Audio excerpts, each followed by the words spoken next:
School की gate के सामने रोते बिलखते ये बच्चे। इन बच्चों को ना तो कोई पनिशमेंट मिला है, ना ही अपने टीचर के तबादले का कोई गम है। ये बच्चे इसीलिए रो रहे हैं क्योंकि सुबह जब वो अच्छे मन से स्कूल में पढ़ने के लिए पहुंचते हैं तो उन्हें पता चलता है कि उनका ये स्कूल बंद हो गया है। कारण है उनके स्कूल का विलय पास के एक गांव में कर दिया गया। दरअसल उत्तर प्रदेश में प्राथमिक स्कूलों के विलय पर इलाहाबाद हाईकोर्ट की लखनऊ बेंच में सुनवाई हुई, जिसे अब बुधवार के लिए टाल दी गई है। पहले दिन सभी अपीलों पर बहस पूरी करके सरकार का पक्ष सुना जा रहा था। समय की कमी के चलते अब अगले दिन सुनवाई होगी। लेकिन इसी बीच यूपी के महाराजगंज से ये वीडियो वायरल हो रहा है। इस वीडियो को जिसने भी देखा उनका दिल पसीज गया। सबसे पहले ये वीडियो देखिए।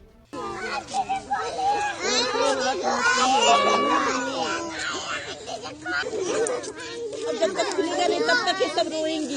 चलो बच्चों, आओ चलते हैं, आओ चलते हैं, चलो चलो आओ उस स्कूल में पढ़ो, उस स्कूल में पढ़ो, करनौती पढ़ लो, चलो उसमें, चलो चलो चलो उसमें पढ़ लो। अरे चलो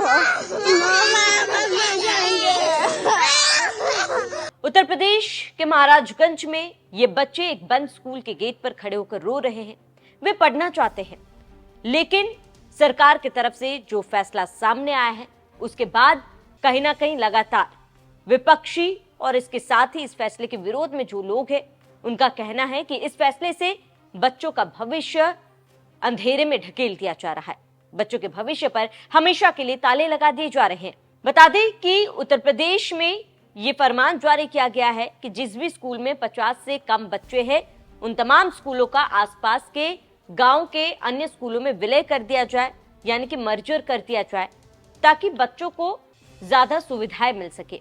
लेकिन सबसे बड़ा सवाल है कि क्या इस फैसले से वाकई में बच्चों का भविष्य सुधरेगा या फिर अंधेरे में जाएगा।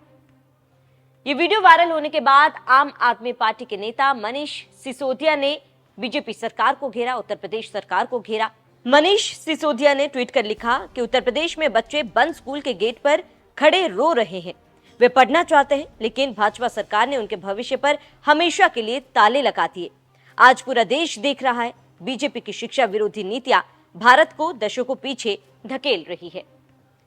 तो दिल्ली के पूर्व शिक्षा मंत्री मनीष सिसोदिया का भी यह बयान सामने है, जहां पर इस वीडियो को देखकर उन्होंने इस नीति का जमकर विरोध किया है।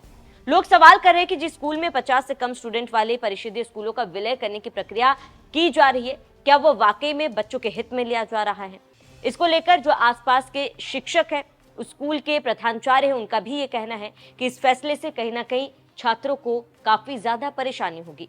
उन्होंने साफ ये भी कहा कि कम छात्र संख्या वाले स्कूल को पड़ोस के किसी स्कूल में विलय किया जाएगा, लेकिन इससे उन बच्चों को काफी ज्यादा परेशानी होगी जो उम्र में काफी छोटे हैं, और इसके साथ ही उन लड़कियों के लिए परेशानी होगी जो बेहद ही मुश्किल से पढ़ने के लिए अपने घर से बाहर निकलते हैं।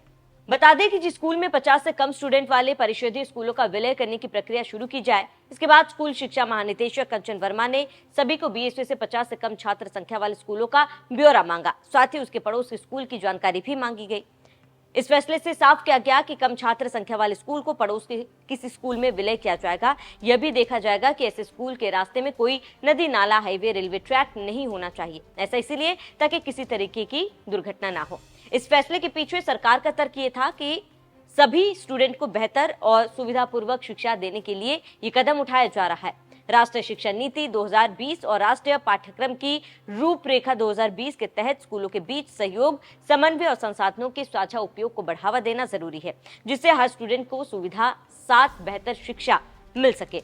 ऐसे में इस पर कई शिक्षक संघ विरोध कर रहे हैं इस फैसले का। उनका कहना है कि स्कूलों की संख्या कम करने से बच्चों का नुकसान होगा। अभी 1 किलोमीटर की दूरी पर ही बच्चे स्कूल नहीं आते। जब एक ग्राम सभा का स्कूल बंद कर दूसरी ग्राम सभा के स्कूल में बच्चों को मर्ज किया जाएगा तो स्कूल की दूरी और बढ़ जाएगी। गांव में गरीब माता पिता बच्चों के लिए वैन नहीं लगा सकते हैं, वो सुरक्षा की दृष्टि से भी बच्चों को दूर स्कूल नहीं भेजेंगे। ऐसे में अगर सरकार इन बच्चों के लिए वाहन की व्यवस्था करती है तो शायद बच्चों के लिए बेहतर होगा। इस सबसे ज्यादा नुकसान बच्चों और उनके माता पिता का ही होगा। ऐसे में इन तमाम चीजों के बाद सबसे बड़ा सवाल ये है कि ये फैसला तो ले लिया गया है, लेकिन इस फैसले की रूपरेखा क्या होगी। जिस तरीके से बच्चे रो रहे हैं, बिलख रहे हैं, क्योंकि रात को वो ये सोच के सोते हैं कि सुबह होगी, वो अपने स्कूल पढ़ाई करने जाएंगे, लेकिन सुबह जब स्कूल पहुंचते हैं तो स्कूल की गेट उन्हें बंद मिलती है।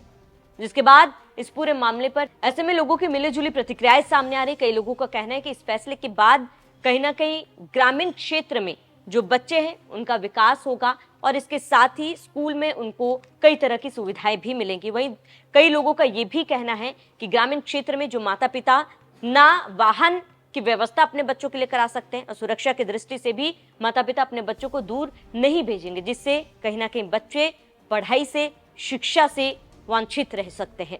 ऐसे में आपका इस पूरे मामले पर क्या कहना है, हमें कमेंट कर जरूर बताएं। साथ ही बने रहिए न्यूज़ एक्सप्रेस के साथ।